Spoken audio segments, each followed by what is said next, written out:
Caleb Grant's mansion had been quiet for weeks. Not the peaceful kind of quiet. This was heavy, cold, the kind that comes after someone you love is gone. Since his wife Rachel passed away, the house had felt more like a museum than a home. Caleb buried himself in work in Austin, leaving early, coming home late, pretending his business meetings mattered more than the silence waiting for him. But that silence always waited. In one upstairs room, a different kind of silence was creeping in. Ava, his newborn daughter, was growing weaker. She cried less now, not because she was content, but because she didn't have the strength. Naomi Price, the maid, had been watching it closely. She wasn't just a maid. She was a single mother to her 6-year-old daughter Leela.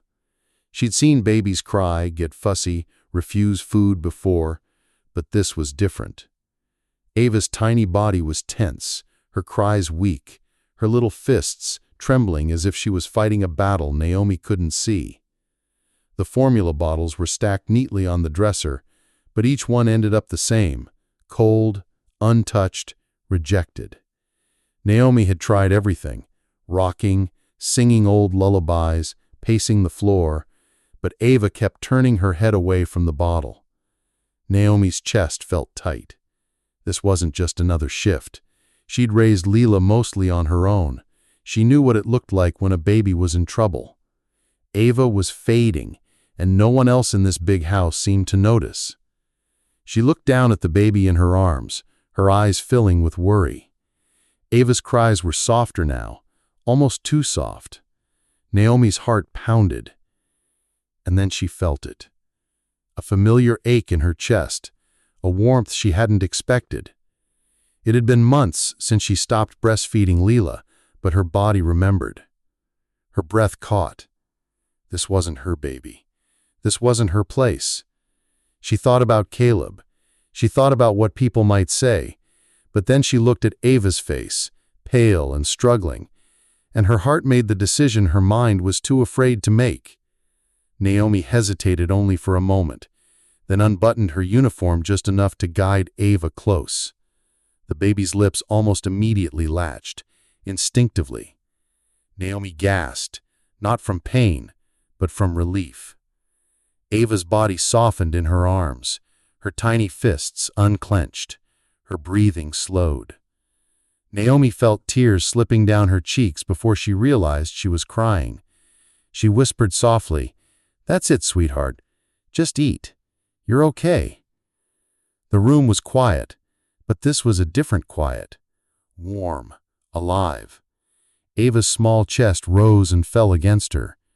For the first time in days, Naomi felt hope in the nursery. She didn't know how long she sat there. Time seemed to stand still.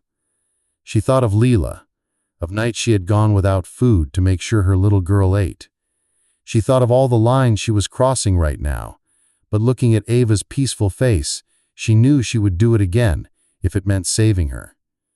The sound of footsteps in the hallway broke the moment. Naomi froze. Caleb had come home early. He had been in meetings all day, but he couldn't take the silence anymore. Something inside him told him to come back to the mansion. He didn't know what he was looking for, only that the air felt different tonight. He walked toward the nursery. The door was slightly open. What he saw stopped him cold. Naomi was in the rocking chair, Ava in her arms, breastfeeding. Caleb's chest tightened.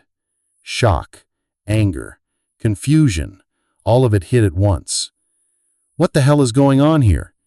His voice was sharp, louder than he meant. Naomi's head snapped up, but her arms stayed wrapped around Ava, protective. "Mr. Grant," she began, her voice shaking. She wasn't eating. She's been rejecting the bottle for days. I didn't know what else to do." Caleb stepped into the room, his jaw clenched. "And you thought this was the solution? Without asking me?" Naomi looked at him, her voice steady now, though her heart was racing. There wasn't time to ask. She needed this. She needed something. Caleb's eyes flickered to Ava. "His daughter is asleep now. Her breathing is steady. Her face is peaceful. The sight shook him in a way he didn't expect, but he couldn't let go of his anger. Not yet. He turned without another word, leaving the room in silence. Naomi sat frozen, holding Ava close, the weight of what just happened sinking into her chest. She didn't know what would happen next. All she knew was that Ava was safe. And for tonight, that was enough. The nursery was quiet again, but Naomi could feel the weight of what had just happened pressing on her chest. She had saved Ava, but at what cost? Caleb's face had been a storm, confusion, anger, maybe even hurt, but there had also been something else in his eyes, something he hadn't said. For the rest of the evening, the house felt different. Caleb didn't come back to the nursery. Naomi kept to her work, feeding Ava when needed, keeping her safe, careful not to draw attention. Lila, her 6-year-old, sat quietly on the floor of the nursery, playing with a stuffed bunny she always brought along.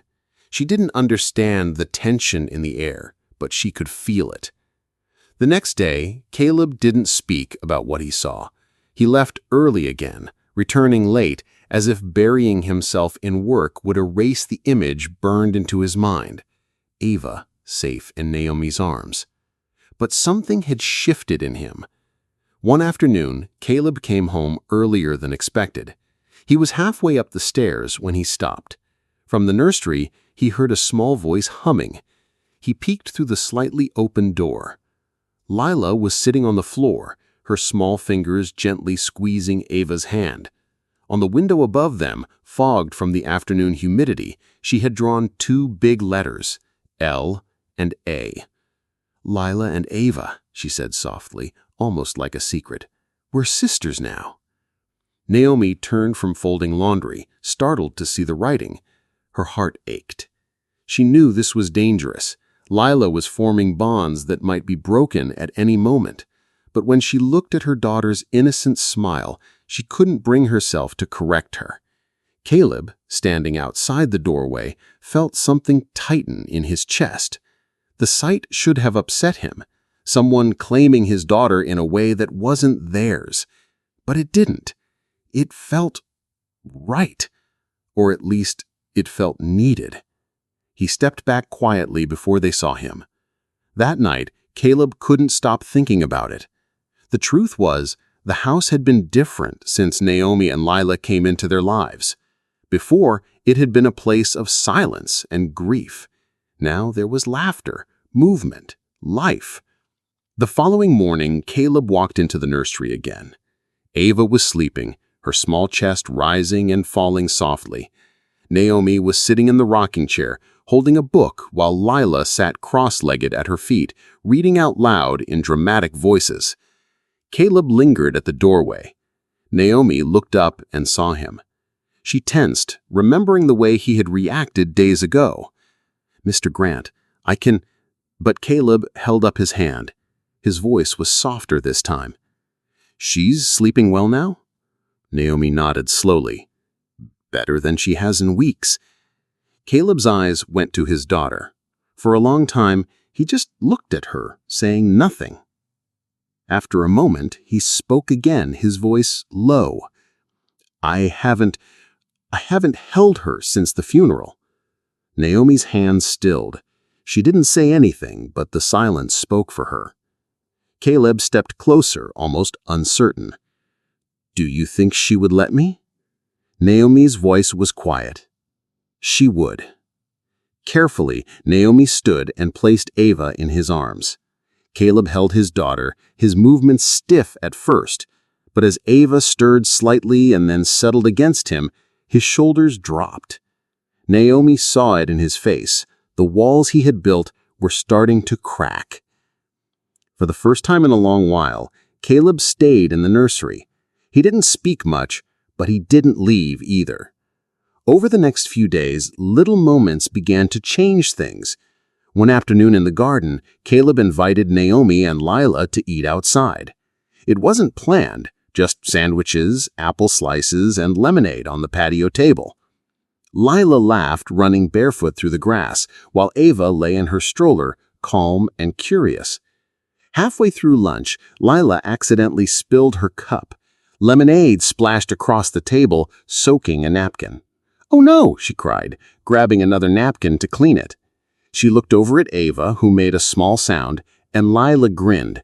"It's okay, Mamina. I'll clean it." Naomi froze. Caleb looked at her sharply. "Mamina?" he repeated. Lila nodded without hesitation. "That's what I call Ava now. It means she's my baby sister." Caleb didn't speak right away. The word hung in the air, soft but heavy. Naomi looked down quickly, unsure what to say.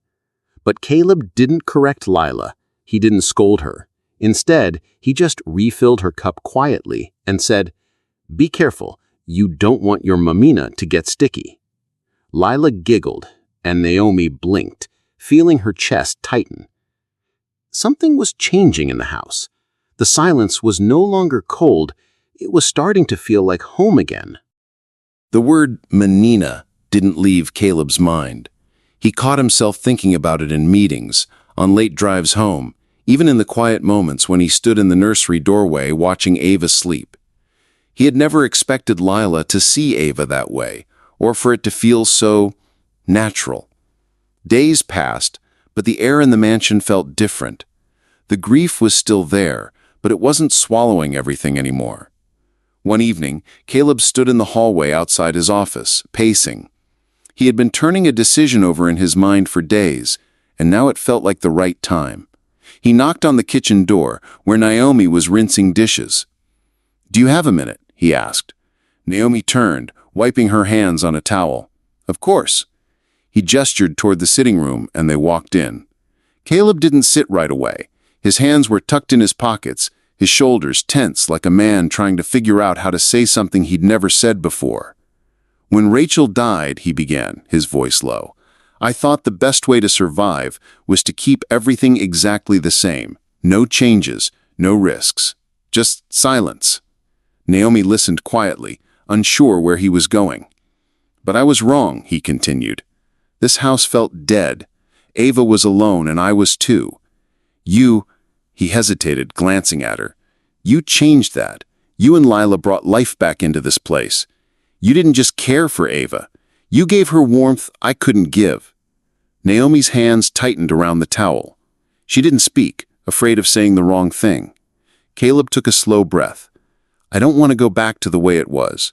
I don't want this house to feel like a place of mourning anymore. I want it to be something new." He looked at her directly. "I want you and Lila to stay, not as staff, not as help, as family." Naomi's breath caught. She stared at him, her heart pounding. She wasn't sure she heard him right. Before she could answer, small footsteps padded into the room. "Mama?" Lila's voice came from the doorway. She had been looking for her mother, but stopped when she saw Caleb. "Are we going somewhere?" Naomi knelt down. "No, baby." Lila grinned, glancing at Ava's room. "Good, because we already live here in our hearts." Caleb's chest tightened at her words. He didn't say anything right away, but his mind was made up.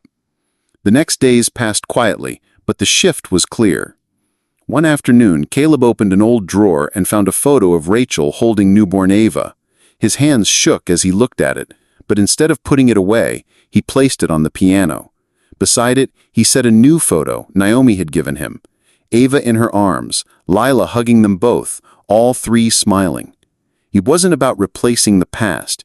It was about accepting what was here now. That evening, Caleb stepped onto the back porch. Naomi was sitting on the swing, gently rocking Ava. Lila sat at her feet, reading aloud in her dramatic way. He didn't say anything as he sat beside them. For a long time they just rocked in silence, the kind that felt warm instead of heavy. Then Caleb reached over, almost without thinking, and took Naomi's hand. She looked at him in surprise, but didn't pull away. In that quiet moment, without speeches or promises, something was decided. This wasn't just a house anymore. It was a home again, a family, not by blood, but by choice.